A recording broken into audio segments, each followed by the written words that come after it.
안녕하십니까. 저는 황 작가입니다. 황 작가의 책 읽기 유발 하라리의 사피엔스, 오늘은 8번째 시간입니다. 네, 지금 저희는 농업혁명 부분을 읽고 있는데요. 그 중에 오늘은 역사에 정의는 없다 라는 장을 읽어가도록 하겠습니다. 책의 196쪽부터입니다.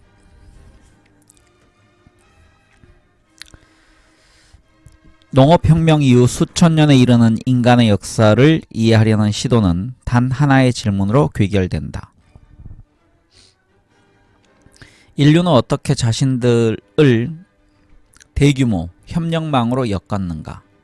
그런 망을 지탱할 생물학적 본능이 결핍된 상태에서 말이다. 간단하게 답하다면 그것은 인간이 상상의 질서를 창조하고 문자체계를 고안해냈기 때문이다. 우리는 이 두 가지 발명품에 대해서 생물학적으로 물려받은 것에 의해 생겨난 틈을 메웠다. 하지만 이런 협력망들의 출현은 많은 사람에게 의심스럽고 불안한 축복이었다. 그 그물을 지탱하는 상상의 질서는 중립적이지도 공정하지도 않았다. 그 망은 사람들을 서열로 구분된 가상의 집단으로 나눴다.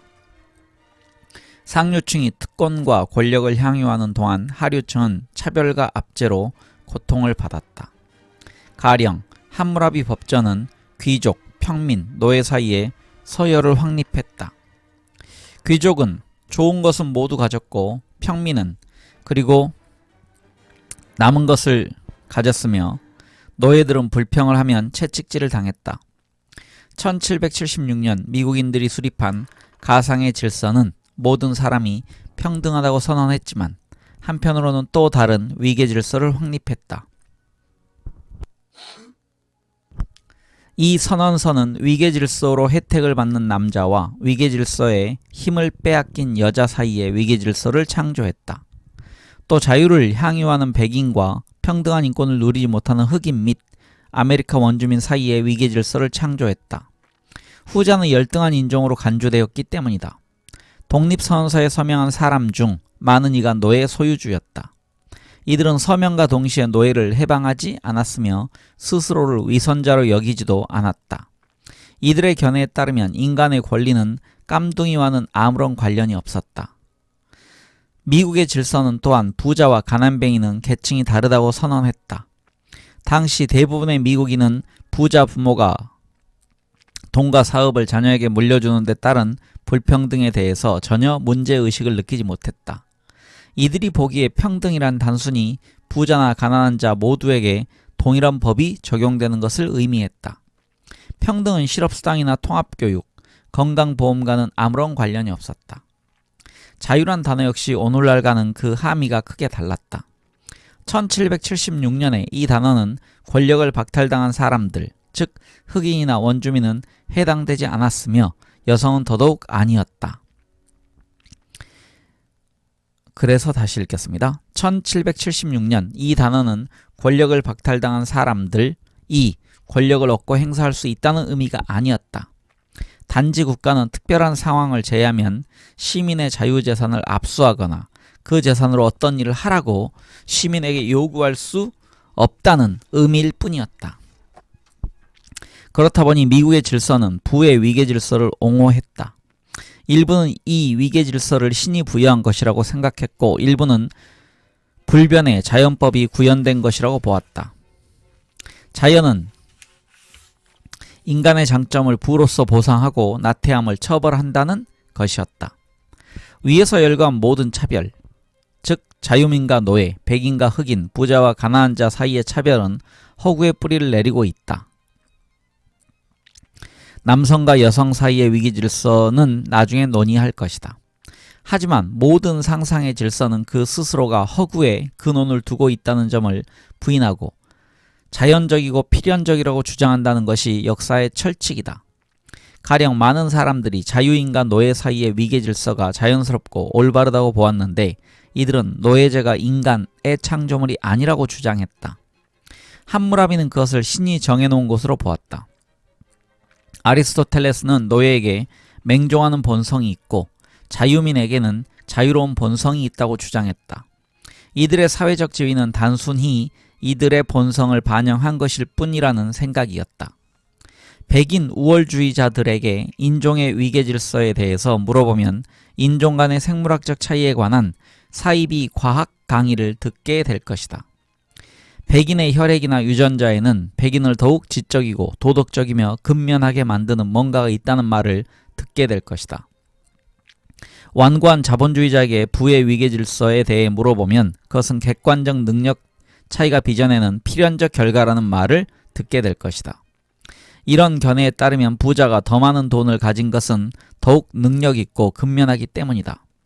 그렇다면 부자가 더 나은 의료 혜택과 교육, 영양 공급을 받는 데에 대해 아무도 신경 쓸 필요가 없다. 부자에게는 그들이 향유하는 모든 특권을 누릴 자격이 넘친다. 카스트 제도에 집착하는 힌두교 신자들은 우주의 힘이 한 카스트를 다른 카스트보다 우월하게 만들었다고 믿는다. 힌두교의 유명한 창조 신화에 따르면 힌두교 신들은 원시 인간인 푸루샤의 몸을 써서 이 세상을 만들었다. 해는 푸루샤의 눈으로, 달은 뇌로, 브라만, 즉 사제는 입으로, 크샤트리아, 전사는 팔로, 바이샤, 농부와 상인은 넓적 다리로, 수드라, 노예는 다리로 만들었다. 이런 차이를 받아들이면 브라만과 수드라의 정치사회적 차이는 해와 달의 차이처럼 자연스럽고 영원한 것이 된다. 고대 중국인들은 여와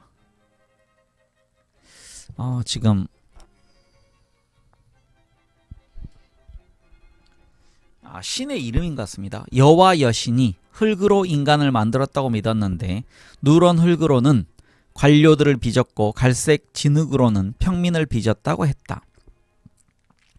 여와 여신은 고유명사입니다. 중국에 있는 고유명사 중에 하나인 것 같습니다.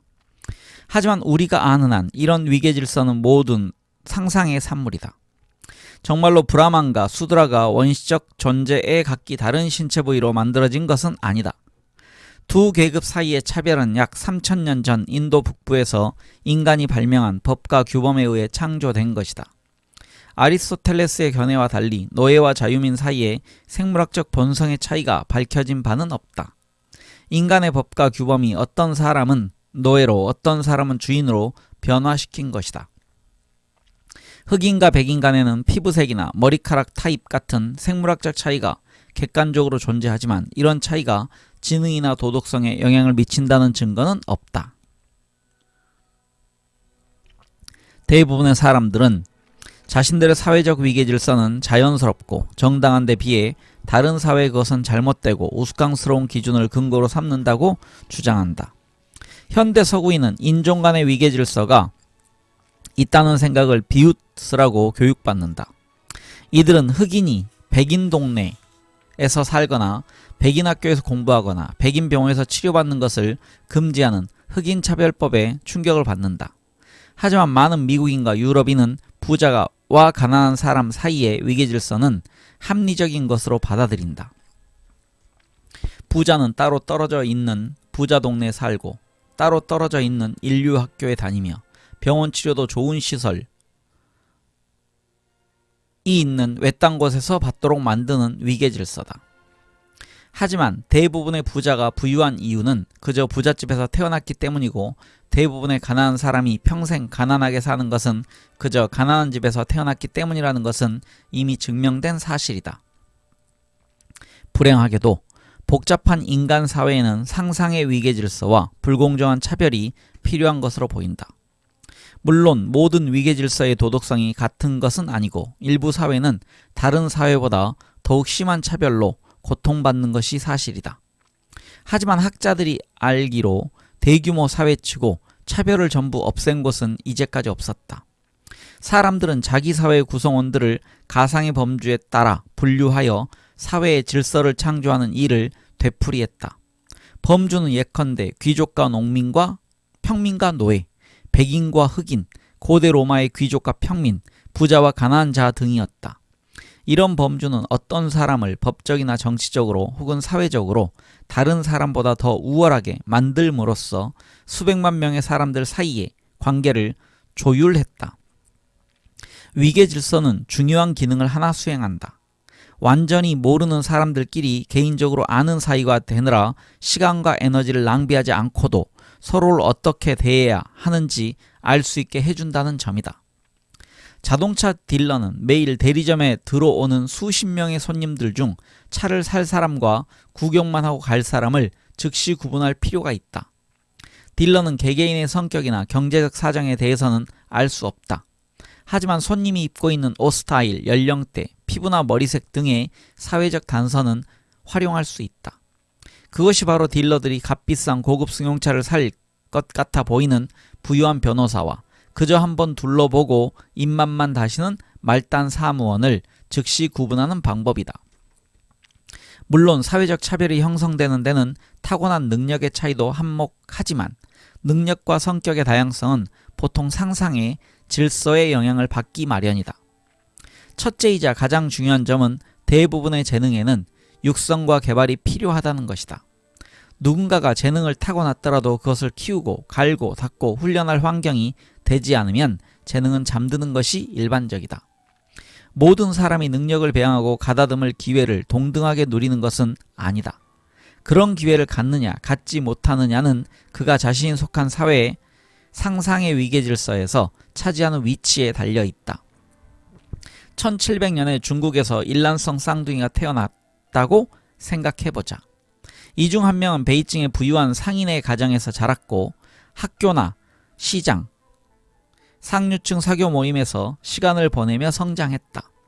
그러나 다른 한 명은 외딴 마을에 사는 가난한 문맹 농민의 가정에서 자라 진흙으로 된 논밭에서 하루를 지냈다. 이들은 동일한 유전자를 가지고 태어났지만 성인이 되면 사업을 하는 능력이나 쌀을 재배하는 능력에서 차이를 보이게 될 것이다. 둘째, 다른 계층에 속한 사람들이 정확히 같은 능력을 개발했더라도 이들이 똑같이 성공할 가능성은 적다. 게임에 적용되는 규칙이 각기 차이가 날 것이기 때문이다. 문맹 농민의 가정에서 자란 쌍둥이 중 한 명이 각고의 노력 끝에 부유한 쌍둥이 형제와 똑같은 상업적 통찰력을 개발했다고 하자. 그렇더라도 이들이 부자가 될 확률은 각기 다를 수밖에 없다. 경제라는 게임은 법적인 제약과 비공식적인 유리천장으로 조작되게 마련이다. 소장농 형제가 찢어진 옷, 거친 행동, 이해할 수 없는 시골 사투리를 고치지 않은 채 베이징의 사업계로 진출한다면 곧 비즈니스에서 행동 양식과 인맥이 유전자보다 더 큰 역할을 한다는 걸 알게 될 것이다. 네, 다음 소제목은 악순환입니다. 악순환. 모든 사회는 상상의 위계 질서를 기반으로 한다. 하지만 그 위계 질서가 반드시 동일해야 할 필요는 없다. 그 차이는 어디에서 올까? 왜 인도의 전통 사회는 카스트에 따라, 오토만 사회는 종교에 따라, 미국 사회는 인종에 따라 사람의 등급을 나눌까? 대부분의 경우 각각의 위계 질서는 일련의 우연한 역사적 상황에서 비롯되었고 이후 여러 세대에 걸쳐 여러 집단들이 저마다 이해관계를 갖게 됨에 따라 영속성을 얻고 세련되어졌다. 예컨대 많은 학자의 추측에 따르면 힌두교의 카스트 제도가 형성된 것은 약 3000년 전 인도 아리아 사람들이 인도 아대륙을 침략해 현지인들을 복속시켰을 때였다. 침략자들은 계층화된 사회를 건설하여 자신들이 윗자리, 즉 사제와 전사를 차지하고 현지인은 하인과 노예로 삼았다. 수가 적었던 침략자들은 특권적 지위와 고유의 정체성을 잃을까봐 두려웠다.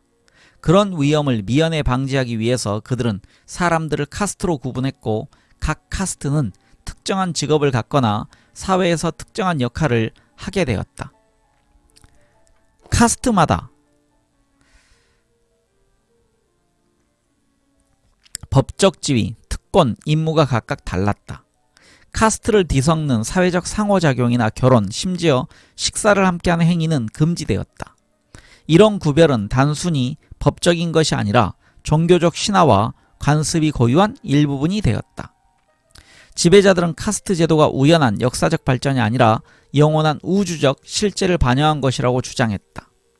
청결과 불결의 개념은 힌두교의 핵심 요소로서 서서히 사회적 피라미드를 지탱하는 데 이용되었다. 경건한 힌두교도는 다른 카스트 사람들과 접촉하면 개인적으로 오염될 수 있을 뿐 아니라 사회 전체가 그렇게 될 수 있으므로 그런 행위는 혐오해야 한다고 배웠다. 이런 아이디어는 힌두교의 특유한 방식이 아니다. 역사를 통틀어 거의 모든 사회에서 오염과 청결 개념은 사회 정치적 구분을 강제하는데 주된 역할을 했으며 수많은 지배계급이 특권을 유지하는 데 활용했다. 그런데 오염에 대한 두려움은 사제와 대공들이 짜맞춘 완전한 사기는 아니었다. 그것은 생물학적 생존 메커니즘에 기원을 두고 있을 가능성이 있다. 인간은 병자나 시체처럼 질병을 옮길 가능성이 있는 존재를 본능적으로 혐오한다. 따라서 어떤 집단이든 격리하고 싶다면 그들이 오염의 원천이라고 모든 사람에게 믿게 만드는 것이 최선의 방법이다. 여성 유대인, 집시, 게이, 흑인 등 어떤 집단이든 말이다. 힌두교의 계급제도와 여기에 수반되는 청결의 법칙은 인도 문화에 깊이 새겨졌다. 인도 아리아인의 침략이 잊힌 지 오랜 뒤에도 인도 사람들은 카스트 제도를 계속 믿었고 카스트를 뒤섞는 데서 오는 오염을 혐오했다. 카스트라고 해서 변화를 겪지 않은 것은 아니었다. 시간이 흐르면서 큰 카스트는 보다 하위의 카스트로 분화했다. 원래 4개였던 카스트는 마침내 자티, 문자 그대로 출생이라 불리는 3,000개 각기 다른 집단으로 되었다. 하지만 이런 확산으로 시스템의 근본 원리가 바뀐 것은 없다. 모든 사람은 특정 계급으로 태어나고 그에 따른 규칙을 조금이라도 위반하면 해당 개인과 사회 전체를 오염시킨다. 한 사람의 자티는 그의 직업, 먹을 수 있는 음식, 사는 곳, 결혼할 수 있는 상태를 결정한다. 결혼은 자신과 같은 카스트 사람하고만 할 수 있는 게 보통이고 그들이 낳은 아이는 부모의 지위를 상속받는다. 새로운 직업이 출현하거나 새로운 집단이 대두되면 반드시 어떤 종류의 카스트로 인식되어야만 힌두교 사회에서 적당한 지위를 얻을 수 있었다. 하나의 카스트로 인정받는 데 실패한 집단들은 말 그대로 버림받았다. 극도로 계층화된 사회에서 이들은 가장 낮은 지위조차 가지지 못했다. 불가촉 천민이라고 불린 이들은 다른 모든 사람들과 격리되어 살아야 했으며 쓰레기 더미를 뒤져서 찌꺼기를 걸러내는 등 굴욕적이고 구역질나는 방식으로 근근히 먹고 살아야 했다. 심지어 최하위 카스트의 사람들도 이들과 섞이거나 식사를 함께 하거나 몸이 닿는 것을 피했다. 결혼은 말할 것도 없다. 현대 인도에서도 결혼과 직업은 카스트 제도의 영향을 크게 받고 있다. 인도의 민주정부가 그런 차별을 철폐하려고 온갖 노력을 다하며 카스트를 섞어도 오염되는 것은 아무것도 없다고 힌두 교도들을 설득해왔지만 모두 허사였다. 다음 소제목은 미국의 인종분리입니다. 미국의 인종분리. 이와 비슷한 악순환이 현대 미국의 인종차별을 영속화했다. 16세기에서 18세기에 걸쳐 유럽 정복자들은 수백만 명의 아프리카인 노예를 미국으로 수입해 광산과 대규모 농장에서 일하게 했다. 수입원은 유럽이나 동아시아가 아니라 아프리카였는데 거기에는 3가지 상황적 요인이 있었다. 첫째, 아프리카가 더 가까웠으므로 세네갈에서 노예를 수입하는 것이 베트남에서 수입하는 것보다 비용이 덜 들었다. 둘째, 아프리카는 이미 잘 확립된 노예 무역이 존재했다. 주로 중동으로 노예를 수출했는데 이런 제도가 존재했던 데 비해 유럽에서는 노예 소유가 극히 드물었다.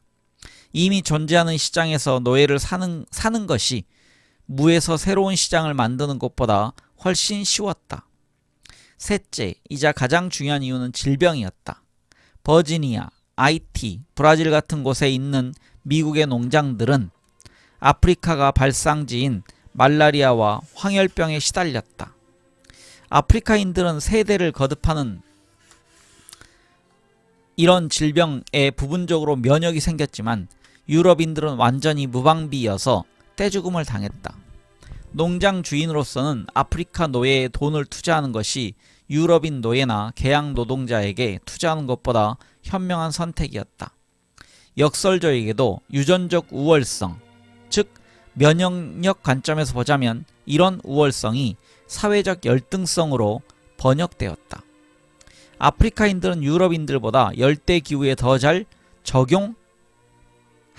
적응한다는 이유 때문에 유럽인 주인의 노예가 되는 운명을 맞았다. 이런 상황 탓에 미국에서 급성장하기 시작한 새로운 사회들은 유럽계 백인이라는 지배 카스트와 아프리카계 흑인이라는 종속 카스트로 나뉠 운명이었다. 하지만 사람들은 자신이 특정 인종이나 출신을 노예로 쓰는 이유가 오로지 경제적으로 유리하기 때문이라고 말하고 싶어 하지 않는다. 인도를 정복한 아리아 사람들이나 미 대륙의 유럽계 백인들이나 마찬가지였다. 이들은 스스로를 경제적으로 성공한 사람일 뿐 아니라 신앙심이 깊고 정의로우며 객관적인 사람으로 보이고 싶어 했다. 그래서 그런 분리를 정당화하기 위해 종교적, 과학적 신화가 동원되었다. 신학자들은 아프리카인들이 노아의 아들인 햄의 자손이라고 주장했다. 햄은 그 아버지로부터 내 자손들은 노예가 되리라는 저주를 받았다. 생물학자들은 흑인들은 불결한 상태로 살며 병을 퍼뜨린다고, 다시 말해 오염의 원인이라고 주장했다. 이런 신화들은 미국 문화와 서구 문화 전반에 잘 공명했다. 그래서 노예제를 만들어낸 조건들이 사라진 오랜 뒤에도 계속해서 영향력을 발휘했다. 19세기 초 대영 제국은 노예제를 불법화하고 대서양의 노예 무역을 중단했으며 이후 몇십 년에 걸쳐 노예제는 미 대륙에서도 점차 불법화되었다. 이것은 노예를 소유한 사회가 자발적으로 노예제를 추방한 역사상 최초이자 유일한 사례이다. 하지만 노예가 해방된 다음에도 노예제를 정당화했던 인종차별적 신화는 계속 유지되었다. 인종분리는 인종차별적 입법과 사회적 관습에 의해 지속되었고, 그 결과 원인과 결과가 서로 강화하는 악순환이 되풀이되었다. 예를 들어 남북전쟁 직후 미국 남부주들을 떠올려보자. 노예제는 1865년 미국 헌법의 제13차 개정으로 이미 불법이 되었고, 제14차 개정에서는 인종을 근거로 시민권과 법에 의한 동등한 보호를 부인할 수 없다고 규정했다. 하지만 200년간 지속된 노예제의 결과 대부분의 흑인 가정은 대부분의 백인 가정에 비해 훨씬 더 가난하고 교육 수준이 낮았다. 따라서 1865년 엘라베마에서 태어난 흑인은 이웃의 백인에 비해 좋은 교육을 받고 월급이 많이 받는 직업을 가질 기회가 훨씬 적었다. 1880년대와 1890년대 태어난 그 자녀들도 아버지와 똑같은 불리함을 안고 삶을 시작했다. 이들 역시 교육을 받지 못한 가난한 집안의 자손이었기 때문이다. 하지만 경제적 불이익 이야기의 전부는 다시 읽겠습니다. 하지만 경제적 불이익이 이 이야기의 전부는 아니었다. 엘라베마는 잘 사는 백인들이 누리던 기회를 갖지 못한 수많은 백인 가난뱅이들의 고향이기도 했다. 게다가 산업혁명과 이민의 물결은 미국을 극도로 유동적인 사회, 가난뱅이가 부자가 될 수도 있는 사회로 만들었다. 만일 문제가 되는 것이 오직 돈뿐이었다면 인종 간의 첨예한 분리는 빠르게 흐려졌을 것이고, 거기에는 인종 간 결혼이 적잖은 기여를 했을 것이다. 하지만 그런 일은 일어나지 않았다. 1865년이 되자 백인들뿐 아니라 많은 흑인들도 흑인에 대한 편견을 사실이라고 믿기 시작했다. 흑인은 백인에 비해 객관적으로 지능이 낮고 폭력성이 높고 성적으로 문란하고 게으르며 개인적 청결에 관심이 적다고 말이다. 따라서 흑인은 폭력, 절도, 강간, 질병, 다시 말해 오염의 원인이었다. 만일 1895년 엘라베마의 어느 흑인이 좋은 교육을 받는데 기적적으로 성공해 은행원 같은 어엿한 직업을 가지려고 지원서를 냈다고 하자. 그가 채용될 가능성은 그와 동등한 자격을 지닌 백인 후보에 비해 훨씬 더 적었다. 흑인에게 낙인 찍힌, 천성적으로 신뢰할 수 없으며 게으르고 지능이 떨어진다는 이 악영향을 여기 책에는 악영향을 미친 탓이다 그랬는데요. 악영향이 미쳐진 탓이었다로 제가 고쳐 읽겠습니다. 다시 읽으면요. 흑인에게 찍힌 낙인, 즉 천성적으로 신뢰할 수 없으며 게으르고 지능이 떨어진다는 이 악영향이 미친 탓이었다. 어쩌면 여러분은 시간이 흐르면 자연히 사람들도 이런 낙인은 신화이지 사실이 아니며 흑인들도 백인 못지않게 경쟁력 있고 법을 준수하며 청결하다는 것을 스스로 증명할 수 있다는 것을 이해하게 되었으리라 예상할지도 모른다. 그런데 실제로는 그 반대의 일이 일어났다. 편견은 시간이 흐르면서 점점 더 굳어졌다. 좋은 직업은 모조리 백인이 차지하고 있었기 때문이다. 흑인들이 실제로 열등하다고 믿기가 더 쉬워졌다. 평균적인 백인 시민은 이렇게 말한다. 보라고, 흑인이 해방된 지도 여러 세대가 지났어. 하지만 교수나 법률가나 의사가 된 흑인이 얼마나 되냐고. 심지어 은행 출납교원이 된 사람도 드물어. 이건 그들의 지능이 떨어지고 일을 열심히 하지 않는다는 명백한 증거 아닐까? 흑인들은 악순환에 빠졌다. 그들은 지능이 떨어진다고 여겨졌기 때문에 이미 백인들이 차지해버린 직업을 구할 수 없었는데 그들이 열등하다는 증거는 백인들이 차지한 직업을 가진 흑인이 드물다는 바로 그 점이다. 여기 지금 하나의 그 악순환의 표가 있는데요. 이 저자가 지금 위에 만들어 놓은 건데 제가 조금 읽어 드리겠습니다. 우연한 역사적 사건에 의해서 백인의 흑인 지배가 일어났고요. 그 다음에 차별적인 법률이 만들어졌고 가난하고 교육받지 못한 흑인들이 배출됐고 이게 굳어지면 문화적 편견이 발생했고요. 이게 다시 순환된다는 얘기입니다. 그래서 이게 악순환의 구도를 만들었다. 그래서 악순환, 우연한 역사적 사건은 견고한 사회 구조로 변했다라고 적어놨습니다.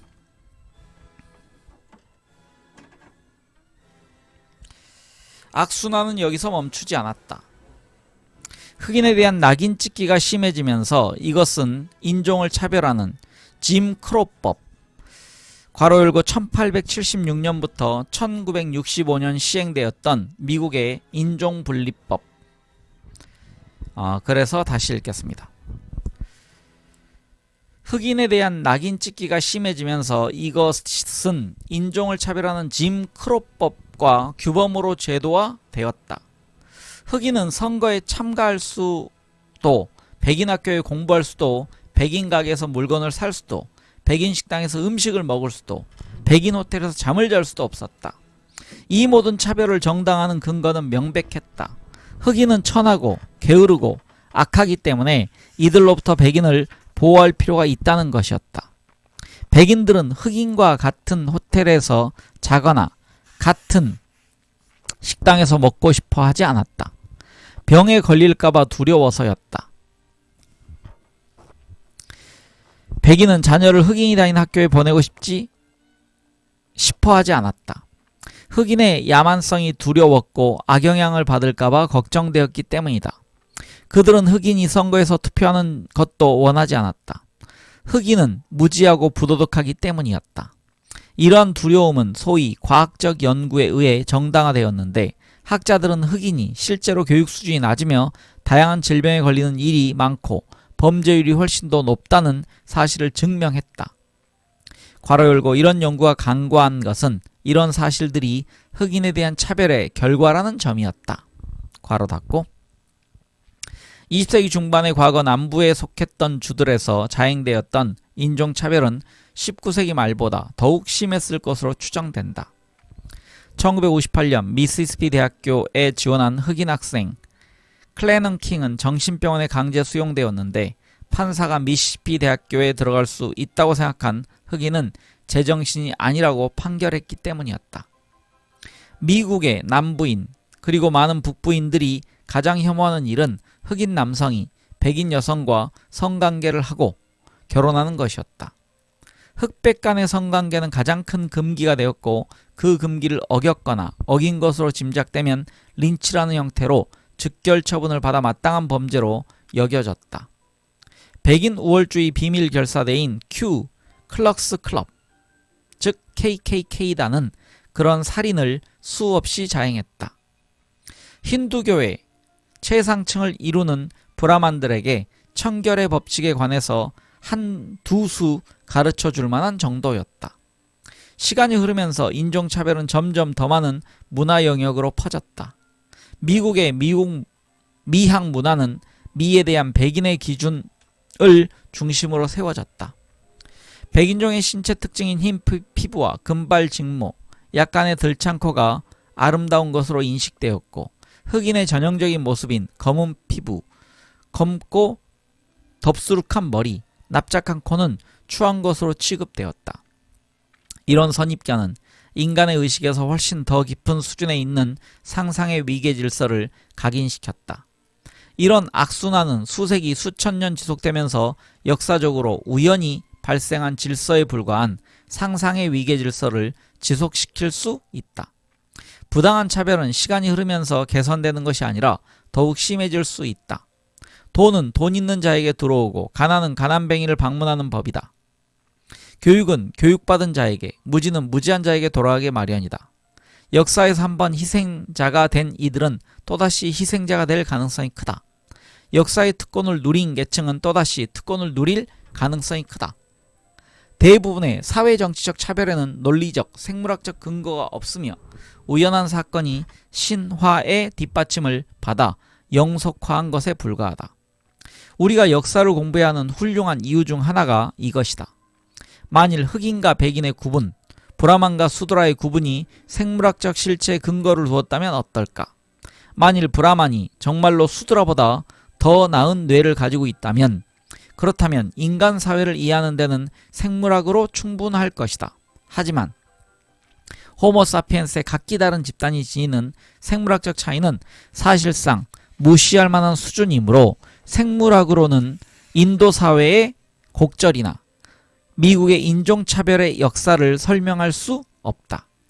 우리는 상상의 산물을 잔인하고 매우 현실적인 사회구조로 바꿔놓은 사건들, 조건들, 권력관계들을 연구해야만 비로소 그런 현상들을 이해할 수 있다. 다음 소제목은 그와 그녀입니다. 그와 그녀. 각기 다른 사회가 채택한 상상의 질서는 서로 다르다. 인종은 현대 미국인에게 매우 중요하지만 중세 무슬림에게는 상대적으로 중요치 않았다. 중세 인도에서 카스트는 생가 사의 문제였지만 현대 유럽에서 계급제도는 실질적으로 존재하지 않는다. 하지만 알려진 모든 인간 사회에서 최고로 중요한 위계질서가 하나 존재한다. 바로 성별이다. 사람들은 어느 곳에서나 스스로를 남자와 여자로 구분했다. 그리고 거의 모든 곳에서 남자가 더 좋은 몫을 차지했다. 적어도 농업혁명 이후로는 그랬다. 중국에서 가장 오래된 문자 기록 중 일부는 기원전 1200년경의 것으로 미래를 점치는 데 쓰인 갑골문이었다. 그중 하나에 다음과 같은 내용이 적혀 있다. 하오 왕비, 괄호 열고 은나라, 중흥군주 무정, 기원전 1250부터 1192년 제위의 두 번째 왕비. 그래서 다시 읽겠습니다. 하오 왕비가 아이를 낳으려 합니다. 아들일까요? 답은 이렇게 쓰여 있다. 만일 정일에 낳으면 길하니 아들일 것이다. 만일 그 아이가 경의 날에 태어난다면 매우 길하다. 그러나 하오 왕비는 갑인일에 아기를 낳았다. 갑골문은 시무룩한 기록을 맺는다. 3주일과 하루가 지난 후인 갑인일에 아기를 낳았다. 길하지 않았다. 딸이었다. 그로부터 3000여 년 후 중국 공산당 정부는 한 자녀 정책을 시행했는데 이 즈음에도 많은 가정들은 여자아이의 탄생을 불길하다고 보는 시각을 유지하고 있었다. 때때로 부모들은 갓 태어난 여자아이를 유기하거나 살해했다. 아들을 낳을 기회를 갖기 위해서였다. 많은 사회에서 여성은 남성의 소유물에 불과했다. 주인은 아버지인 경우가 가장 많았고 남편이나 남자 형제일 때도 있었다. 많은 법체계는 강간을 재산권 침해로 다루었는데 달리 말해 강간의 피해자는 강간당한 여성이 아니라 그 여성을 소유한 남성이란 뜻이었다. 사정이 이렇다 보니 법적 제재의 내용은 소유권 이전이었다. 강간범은 피해자의 아버지나 남자 형제에게 신부값을 지불하라는 요구를 받았고 지불과 동시에 여자는 강간범의 소유물이 되었다. 성경의 규정은 이렇다. 만일 남자가 약혼하지 않은 처녀를 만나 그녀를 붙잡아서 동침한 사실이 밝혀지면 그 남자는 그 젊은 여성의 아버지에게 은 50세겔을 지불해야 한다. 그러면 그 여자는 그의 아내가 되어야 한다. 신명기 22장 28절부터 29절. 고대 히브리인들은 이것이 타당한 해결책이라고 보았다. 어느 남자에게도 속하지 않은 여성을 강간하는 것은 전혀 범죄로 취급되지 않았다.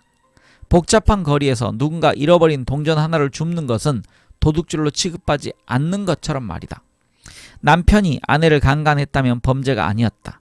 사실 남편이 아내를 강간할 수 있다는 생각 자체가 모순이었다. 남편이 된다는 것은 아내의 성을 완전히 마음대로 할 권리를 가진다는 뜻이었다.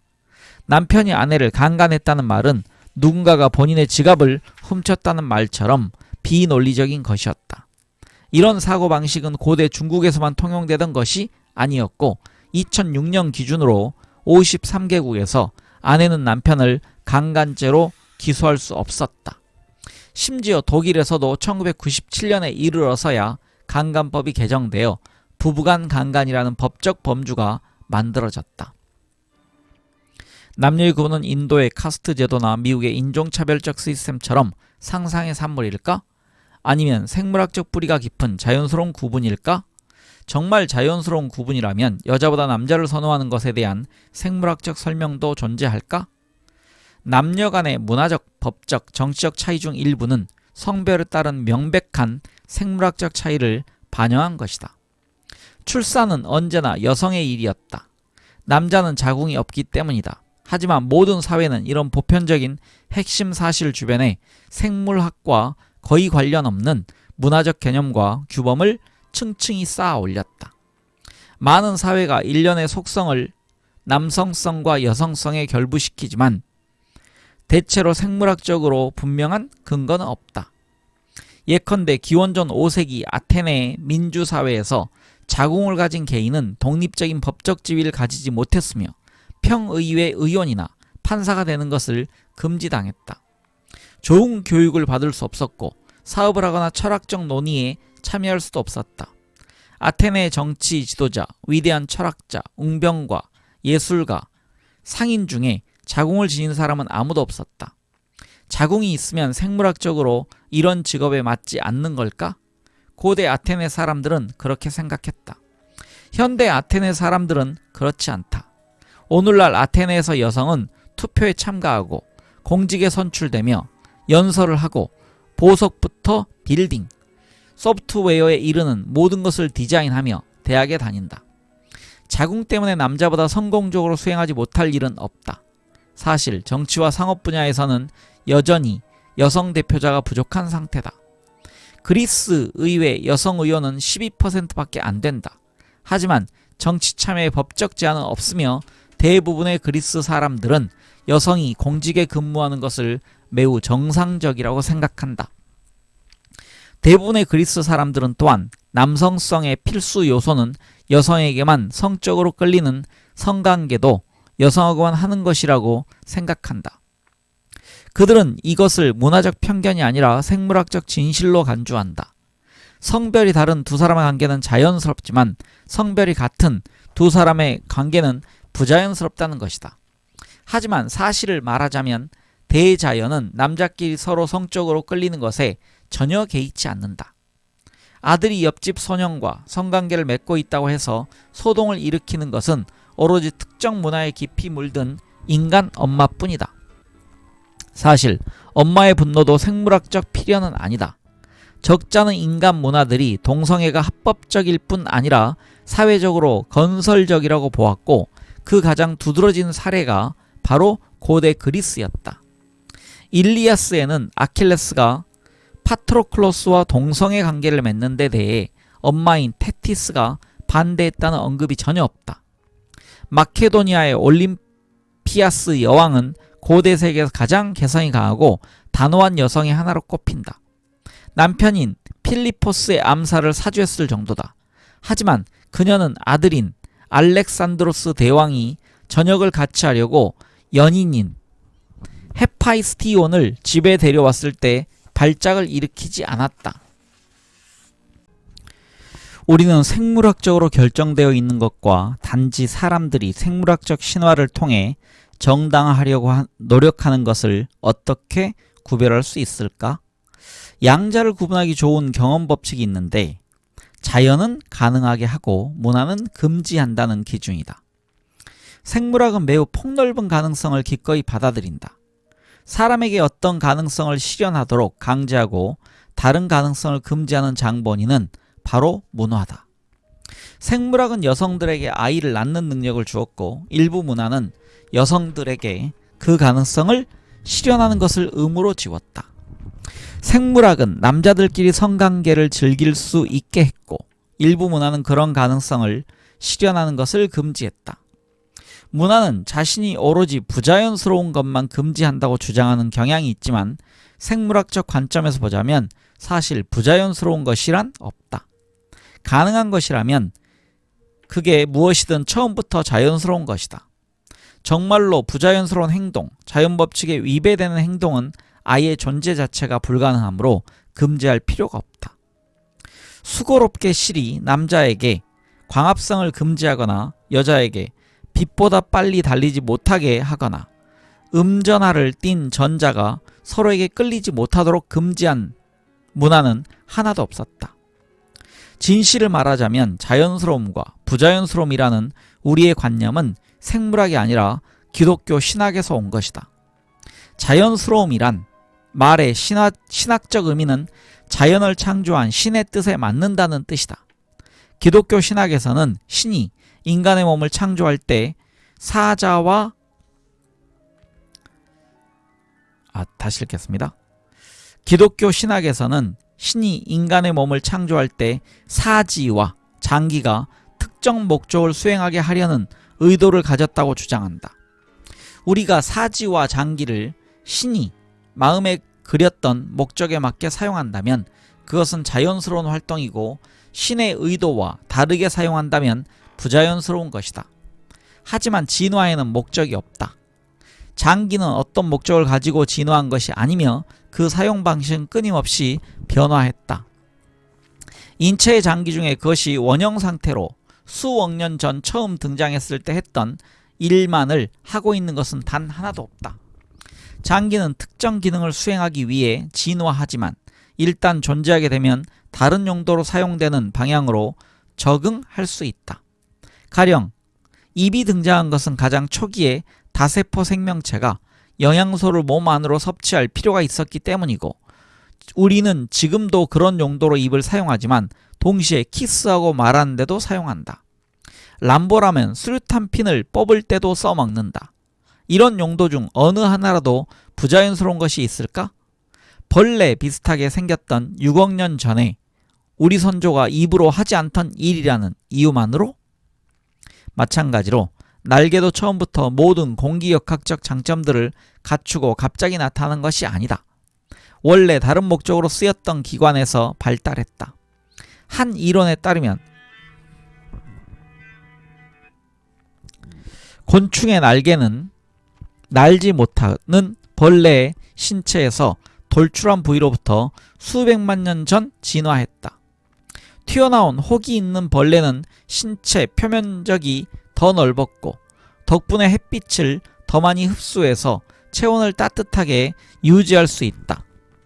진화가 서서히 진행되면서 태양광 히터는 점점 더 커졌다. 햇빛을 제대로 흡수할 수 있는 구조, 즉 표면적이 넓고 무게가 덜 나가는 구조는 우연히 다른 능력도 주었다. 달리고 점프할 때 약간 떠오르는 능력이었다. 돌출 부위가 더 큰 벌레는 더 멀리 뛰고 점프할 수 있었다. 어떤 곤충들은 이 부위를 이용해서 활강하기 시작했고, 여기서 약간의 단계만 더 거치면 실제로 공기를 헤치고 날개해주는 날개가 된다. 다음번에 모기가 당신 귀 근처에서 앵앵거린다면 모기에게 그것은 부자연스러운 행위라고 비난해 보라. 만일 그 모기가 하나님이 자신에게 준 것에 만족하는 착한 모기라면 날개는 태양광 지별기로만 쓸 테니까. 인간의 성기와 성행위에도 똑같은 멀티태스킹이 적용된다. 성관계는 당초 출산을 위해 진화했고, 구애 행위는 잠재적 짝의 적응도를 측정하는 방법의 하나로서 진화했다. 하지만 오늘날 많은 동물들이 이 두 가지를 다양한 사회적 목적들에 이용한다. 자신의 작은 복사본을 만드는 것과는 거의 관련이 없는 목적물이다. 예컨대 침팬지는 정치적 유대를 강화하고 친밀한 관계를 만들고 긴장을 완화하는 데 성관계를 이용한다. 이것이 부자연스러운 것인가? 다음 소제목은 생물학적 성과 사회적 성, 이렇게 되어 있습니다. 생물학적 성과 사회적 성. 여성의 자연스러운 기능은 애를 낳는 것이라는 주장, 동성애는 부자연스럽다는 주장에는 그다지 타당성이 없다. 남성성과 여성성을 규정하는 법과 규범, 권리와 의무는 대부분 생물학적 실체보다 인간의 상상력을 더 많이 반영하고 있기 때문이다. 생물학적으로 인간은 남성과 여성으로 나뉜다. 호모사피엔스 남성은 X 염색체와 Y 염색체를 가진 존재이고, 여성은 X 염색체 2개를 가진 존재이다. 하지만 남자와 여자는 생물학적 범주가 아니라 사회적 범주를 지정한다. 제가 여기 영어가 있는데요. 그냥 넘어가려고 했는데 읽어야 될 것 같습니다. 생물학적 남성을 얘기할 때 지금 영어가 좀 옆에 있습니다. 남성을 male 그랬고요. 여성을 female 그랬습니다. 하지만 이제 사회적 남성을 얘기할 때는 man, 그리고 여자는 woman, 뭐 이런 식으로 영어로 해놨습니다. 그래서 생물학적으로 male가 female, 사회적으로 man과 woman, 이런 식으로 구분을 했습니다. 물론 대부분의 인간 사회에서 대다수의 경우에는 남자는 남성이고 여자는 여성이지만, 남자와 여자라는 사회적 용어는 많은 것을 담고 있으며 이것은 생물학적 용어와는 관련이 희박하다. 다시 정리하면요, 생물학적으로 남성, 여성으로 나눴고 사회적으로 남자, 여자로 지금 구분을 했습니다. 남자는 단지 XY 염색체와 고환 같은 특정한 생물학적 속성을 지닌 사피엔스를 일컫는 것만이 아니다. 그보다는 그가 속한 사회가 상상하는 인간의 질서상에서 특정한 자리에 딱 맞는 존재를 일컫는다. 그가 속한 문화의 신화들은 그에게 특정한 사내다운 역할, 예컨대 정치 참여, 또 권리, 예컨대 투표권, 의무, 예컨대 군복무 등을 부과한다. 여자도 마찬가지다. 여자란 2개의 X 염색체와 하나의 자궁, 많은 에스트로겐 호르몬을 지닌 사피엔스를 말하는 게 아니라 어떤 상상의 인간 질서에 속하는 여성 구성원을 말한다. 그녀가 속한 사회의 신화들은 그녀에게 독특한 여성다운 역할, 아기를 키운다, 권리, 폭력으로부터 보호받는다, 의무, 남편에게 복종한다를 부과한다. 생물학이 아니라 신화가 남녀의 역할, 권리, 의무를 규정하기 때문에 남성성과 여성성의 의미는 사회에 따라 크게 달랐다. 혼동을 줄이기 위해 학자들은 보통 생물학적 범주인 성과 문화적 범주인 젠더를 구분한다. 성은 남성과 여성으로 나뉘고 이 구분의 속성은 객관적이기 때문에 역사를 통틀어 변함없이 지속되었다. 젠더는 남자와 여자로 구분되고 괄호 열고 일부 문화에선 다른 범주로 구분되지만, 소위 남자다운 속성과 여자다운 속성의 내용은 상호 주관적이며 끊임없이 변화한다. 가령 현대 아테네와 고대 아테네에서 여성에게 기대한 속성은 행동과 욕망, 의상, 심지어 자세까지 큰 차이가 있다. 성은 애들 장난이지만 젠더는 심각한 비즈니스다. 남성의 이론이 되는 것은 세상에서 가장 간단한 일 중 하나다. XY 염색체를 가지고 태어나기만 하면 된다. 여성이 되는 것도 마찬가지로 쉽다. X 염색체 한 쌍이면 된다. 이와 대조적으로 남자나 여자가 되는 것은 매우 복잡하고 요구사항이 많은 프로젝트다. 남성적 특질이나 여성적 특질은 대부분 생물학적인 것이 아니라 문화적인 것이기 때문이다. 그렇기 때문에 어떤 사회도 남성이라고 해서 자동으로 남자로 쳐주지 않고 여성이라고 해서 자동적으로 여자로 쳐주지도 않는다. 게다가 이런 자격은 한 번 얻었다고 해서 계속 안주할 수 있는 월계관도 아니다. 위에 지금 표가 있습니다. 여성 생물학적 범주, 여자 문화적 범주, 그래서 좀 나눠놨는데요. 앞에 나온 내용의 거의 대부분이 표로 나와 있습니다. 책을 가지신 분들은 참고하시기 바랍니다. 남성은 자신의 남성성을 요람에서 무덤까지 평생 끊임없는 의뢰와 퍼포먼스를 통해 증명해야 한다. 여성의 일도 끝나는 법이 없다. 여기 오른쪽에 지금 그림이 하나 있는데요. 그림은 뭐냐면 여러분들 좀 보이나요? 18세기의 남성성, 프랑스 왕 루이 14세의 공식 초상화, 긴 가발, 스타킹, 하이힐, 댄서 같은 자세, 그리고 커다란 칼을 주목하라. 현대 유럽에서 이 모든 것들은 칼을 제외하면 사내답지 못함의 표시로 여겨질 것이다. 하지만 그 시대 유럽에서는 루이는 남자다움의 전형이었다. 그러니까 지금 현대 남성들이 안 하는 게 있죠. 대표적으로 스타킹, 하이힐, 그 다음에 댄서 같은 자세, 이게 그 당시에는 남성성의 상징이었다는 얘기입니다. 여기에 사진이 또 있습니다. 여기에 사진은 뭐냐면요, 오바마 대통령이 있습니다.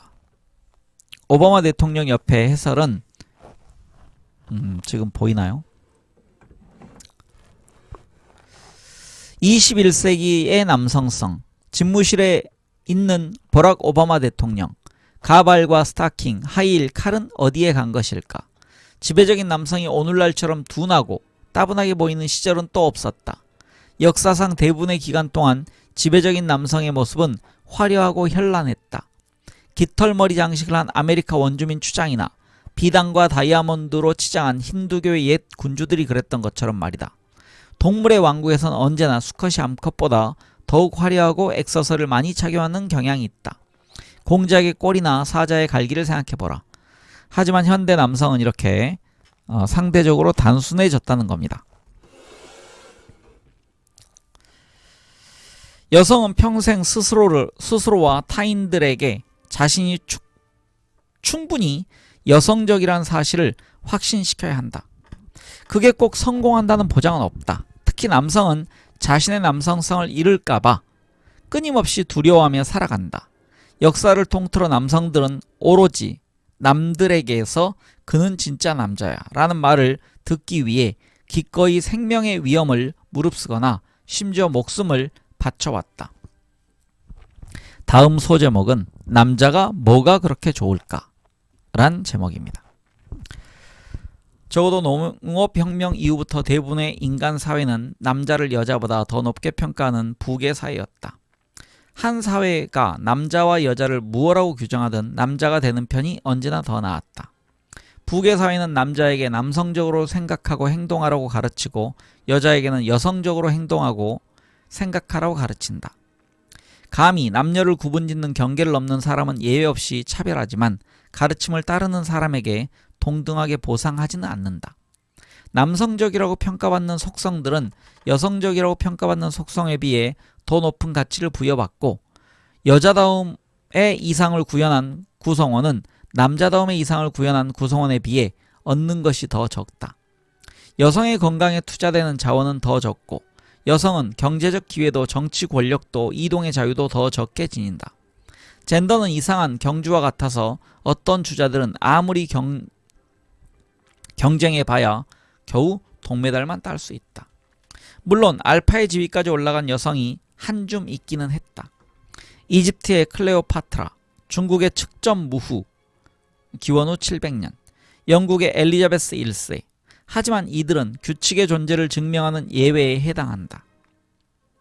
엘리자베스 여왕의 치세였던 45년 내내 모든 의원들은 남자였고, 육군과 해군의 모든 장교는 남자였고, 모든 판사와 변호사, 주교와 대주교, 신학자와 사제는 남자였으며, 모든 의사와 외과 의사, 모든 대학과 컬리지 학생과 교수도 남자였고, 모든 시장과 주장관, 거의 모든 작가, 건축가, 시인, 철학자, 화가, 음악가, 과학자도 남자였다.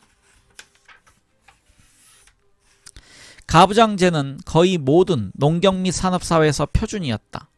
가부장제는 정치적 격변에도, 사회적 혁명, 경제적 대변화에도 끈기 있게 버텼다. 예컨대 이집트는 수십 세기에 걸쳐 수없이 많이 정복당하여 아시리아, 페르시아, 마케도니아, 로마, 아랍, 맘루크, 터키, 영국에게 점령당했지만 이집트 사회는 늘 가부장제를 유지했다.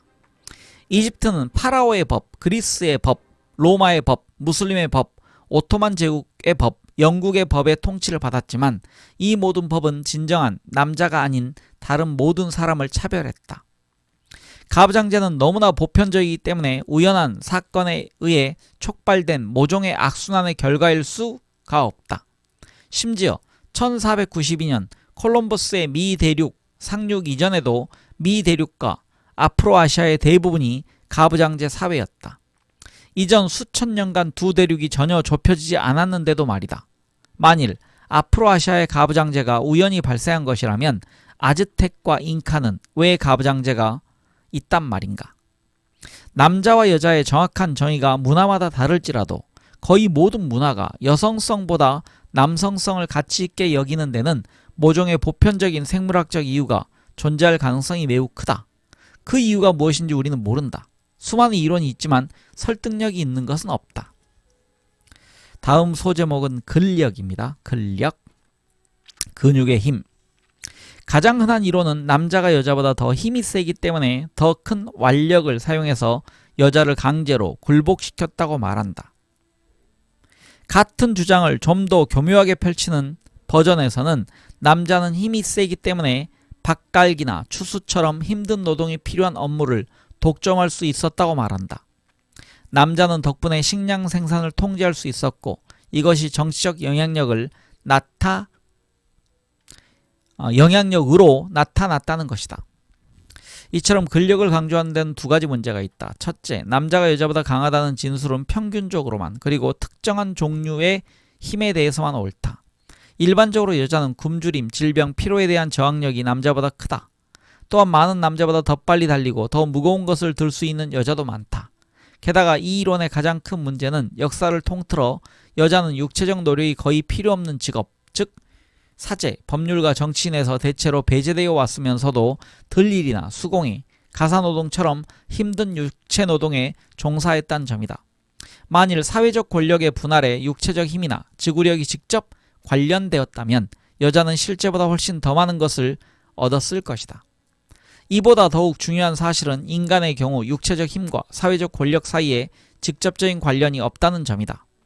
20대 청년들이 연장자들보다 훨씬 힘이 센데도 불구하고 60대 사람들이 20대들에게 권력을 행사하는 것이 보통이다. 19세기 중반 엘라베마의 목화 농장주는 자신의 노예 가구 가운데 누구와 레슬링을 벌였어도 즉시 땅바닥에 깔렸을 것이다. 이집트 파라오나 카톨릭 교황이 이 권투시합으로 선출된 일은 없다. 수렵 채집 사회에서 정치적 지배력을 지닌 사람은 보통 근육 조직이 아니라 사회성이 가장 뛰어난 사람이었다. 조직범죄단의 두목을 반드시 가장 강한 사람이 맞는 것은 아니다. 두목은 몸소 주먹을 쓰는 일은 극히 드문 연장자로서 더 젊고 건장한 이들로 하여금 자기 대신 더러운 일을 하게 만들 때가 많다. 두목을 두들겨 패서 범죄 조직을 장악할 수 있다고 생각하는 사람은 자신의 실수로부터 뭔가 배울 만큼 오래 살지 못할 가능성이 많다. 심지어 침팬지 사회에서도 알파 수컷은 다른 수컷 및 암컷과 안정적인 동맹을 맺음으로써 그 자리를 차지하지 아무 생각 없이 폭력을 통해서가 아니다.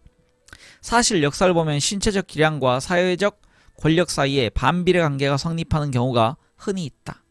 대부분의 사회에서 육체 노동은 하층 계급이 맡는다. 이것은 어쩌면 먹이 사슬에서 호모사피엔스가 차지하는 지위를 반영한 현상일지도 모른다. 만일 적나라한 신체적 능력만 중요했다면 사피엔스는 먹이 사다리의 중간쯤에 존재했을 것이다. 우리가 최상위 자리를 차지할 수 있었던 것은 정신적, 사회적 기량 덕분이다. 따라서 우리 종 내의 권력 사다리도 폭력이 아니라 정신적, 사회적 능력에 따라 결정되는 것이 자연스럽다. 그러므로 남자가 신체적 힘으로 여자를 강제할 수 있다는 사실이 역사상 가장 영향력 있고 안정적인 사회적 위계 질서의 토대라고 믿기는 어렵다. 다음 소제목은 사회의 쓰레기입니다.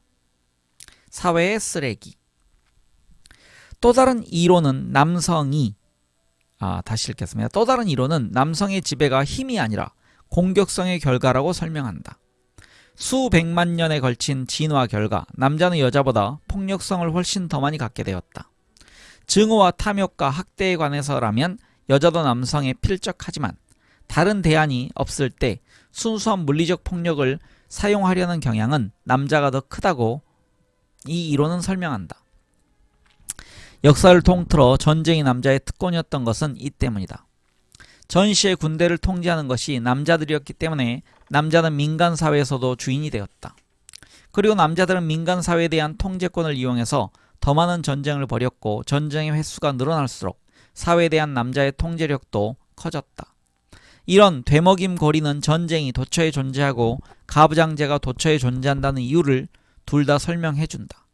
남녀의 호르몬 체계와 인지 체계에 대한 최근의 연구 결과도 남자가 실제로 더 공격적이고 폭력적인 성향을 지녔으며 따라서 평균적으로 볼 때 병사로 복무하기에 더 적합하다는 가정을 뒷받침한다.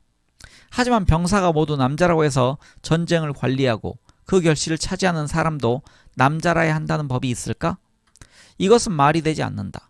이것은 농장에서 목화를 재배하는 노예가 모두 흑인이라고 해서 농장주도 흑인일 것이라고 가정하는 것과 마찬가지다. 모두 백인인 경영자들이 모두 흑인인 노동자들을 통제하는 것처럼 여성이 모두 장악하거나 부분적으로 참여한 정부가 남성으로만 구성된 군대를 통제하는 일은 일어날 수 없었을까? 사실 역사를 통틀어 많은 사회에서 고위 장교는 병사 계급에서 승진해 올라온 사람이 아니었다. 귀족, 부유층, 교육받은 사람들이 자동으로 장교로 임명되었으며 이들은 단 하루도 병사로 복무한 일이 없었다. 나폴레옹의 숙적 웰링턴 공작은 18세에 영국군에 들어갔을 때 즉각 장교로 임관되었다. 그는 자신의 지위를 받는 평민들을 소중히 여기지 않았다. 우리는 지상의 쓰레기를 징집해 병사로 쓰고 있다. 그는 프랑스와 전쟁하던 시기에 동료 귀족에게 쓴 편지에서 이렇게 말했다. 병사는 가장 가난한 사람들이나 소수민족, 가로 열고 아일랜드계 카톨릭 신자 같은 민족에서 충원되었다. 이들이 군대에서 승진할 가능성은 거의 없었다. 높은 계급은 공작, 군주, 왕을 위한 자리였다. 하지만 어째서 공작 부인이 아니라 공작이어야 한단 말인가? 아프리카에 프랑스 제국을 건설하고 방어한 것은 세네갈인, 알제리인, 프랑스 노동계층 남자의 땀과 피였다. 병사 중에서 명문가 출신인 프랑스인이 차지하는 비중은 극히 미미했다. 하지만 프랑스군을 이끌고 제국을 통치하며 그 결실을 누린 소규모 엘리트 내에서 이들이 차지하는 비중은 매우 높았다. 왜 프랑스 여자가 아닌 프랑스 남자들 뿐이었을까? 중국에서는 군을 민간 관료의 지배하에 두는 것이 오랜 전통이었다. 칼이라고는 한 번도 휘둘러보지 못한 관리가 전쟁을 지휘하는 경우가 흔했다. 좋은 쇠로 못을 만드는 것은 낭비다. 중국의 속담인데 정말 재능 있는 사람들은 민간 관료가 되지 군에 들어가지 않는다는 뜻이었다. 그렇다면 어째서 이들 관료는 모두가 남자였을까?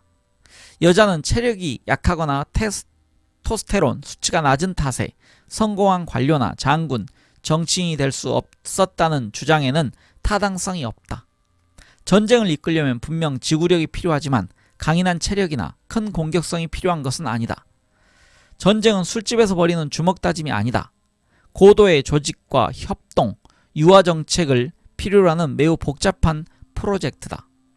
보통 승리의 열쇠는 본국에서 평화를 유지하고 해외에서 동맹국을 구하고 다른 사람들, 특히 적군들의 마음을 읽는 능력이 일반적이다. 따라서 공격적인 야수는 전쟁 지휘관으로서 최악일 때가 많다. 그보다는 유화 정책을 쓸 줄 알고 사람을 조작할 줄 알고 사물을 다른 각도에서 볼 줄 아는 협동적인 인물이 훨씬 낫다. 제국을 건설한 사람들은 이런 특징들을 갖추고 있다. 군사적으로 무능했던 로마의 아우구스투스는 안정적인 제국 체제를 건설하는데 성공하여 자신보다 훨씬 더 뛰어난 장군이었던 율리우스 카이사르나 알렉산드로스 대왕이 이루지 못한 것을 성취했다. 당대 그를 칭송했던 사람들과 현대 역사가들은 공히 그가 그런 업적을 이룰 수 있었던 것은 그의 온화함과 관용이라는 미덕 덕분이었다고 해석하곤 한다. 흔한 고정관념에 따르면 여자는 남자보다 남을 조종하고 유화책을 쓰는 능력이 우월하다고 한다. 다른 사람의 시각에서 사물을 보는 능력도 뛰어나다고 한다. 이런 고정관념에 진실이 조금이라도 포함되어 있다면 여자들은 뛰어난 정치가나 제국 건설자가 되어야 한다. 전장에서의 더러운 일은 테스토스테론이 가득 찬 단순한 마초들에게 맡기고 말이다. 대중적인 신화에도 불구하고 현실에서는 이런 일이 거의 벌어지지 않았다. 왜 그런지는 확실하지 않다. 다음 소제목은 가부장적 유전자입니다. 가부장적 유전자. 세 번째 유형의 생물학적 설명은 완력이나 폭력성은 덜 중요하게 보고 대신 수백만 년에 걸친 진화를 통해 남녀가 각기 다른 생존 및 번식 전략을 발전시켰다고 설명한다. 남자들이 가임기 여성을 임신시킬 기회를 놓고 서로 경쟁할 때 번식에 성공할 확률은 무엇보다도 다른 남자들을 넘어서서 이기는 능력에 달려 있었다. 세월이 흐르면서 가장 야심차고 공격적이며 경쟁적인 남자의 남성적인 유전자들이 후대에 물려지게 되었다. 반면에 여자들은 자신을 임신시킬 남자를 찾는데 어려움이 전혀 없었다. 그러나 나중에 자신에게 손주를 안겨줄 아이를 원한다면 자궁 속에 9개월간 아기를 힘들게 품어야 했고 출산 후에는 오랫동안 양육해야 했다. 이 기간 동안에는 식량을 구할 기회가 평소보다 줄었기 때문에 많은 도움이 필요했다. 그녀는 남자가 필요했다. 자신과 자녀의 생존을 보장하려면 남자가 내세운 조건은 뭐든 받아들이는 수밖에 선택의 여지가 없었다. 그래야 함께 지내면서 부담을 나눌 수 있었다. 세월이 흐르면서 순종적이고 집안을 잘 돌보는 여자의 여성적 유전자가 후대에 전해지게 되었다. 권력을 쟁취하기 위해 싸우는 데 시간을 너무 많이 들인 여자는 자신의 강력한 유전자를 다음 세대에 남기지 못했다. 이론은 남녀의 생존 전략이 이렇게 달랐던 탓에 남자는 야심 있고 경쟁적이며 정치와 상업에 뛰어나도록 프로그램된 데 비해 여자는 그런 것을 피해 아이들을 키우는 데 헌신하는 경향을 지니게 되었다고 설명한다. 하지만 이런 접근법 역시 경험적 증거를 통해 거짓임이 드러났다. 특히 문제가 되는 것은 여자가 외부의 도움에 의존해야 하기 때문에 다른 여자들이 아니라 남자에게 의존하게 되었다는 가정, 그리고 남자의 경쟁성이 남성의 사회적 우세를 낳았다는 가정이다.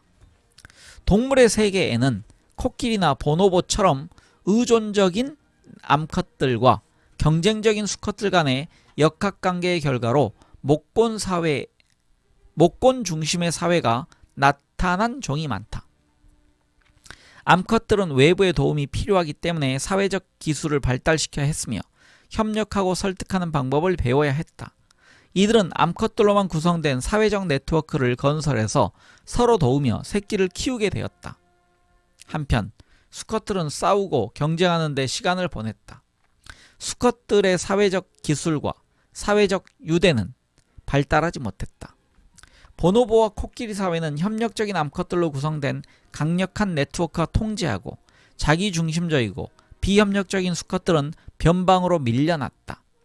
평균적인 보노보 암컷은 수컷보다 힘이 약하지만 수컷이 한계선을 넘어서면 종종 떼지어 그 수컷을 괴롭히며 공격한다. 보노보와 코끼리가 이럴 수 있다면 호모 사피엔스가 못할 이유가 무엇일까? 사피엔스는 상대적으로 힘이 약한 동물이고 그 장점은 대규모로 협력하는 능력에 있다.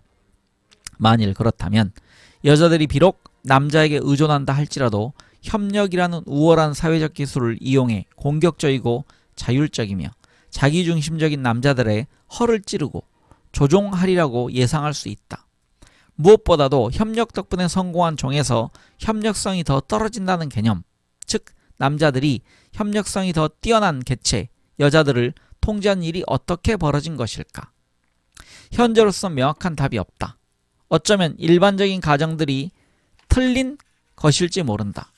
어쩌면 호모 사피엔스의 수컷들은 신체적 힘이나 공격성, 경쟁성이 특징이 아니라 사회적 기술이 우월하고 협력을 잘하는 것이 특징일지도 모른다. 알 수 없다. 다만 우리가 아는 것이 있다면 지난 세기를 거치면서 젠더의 역할은 커다란 혁명을 겪었다는 사실이다.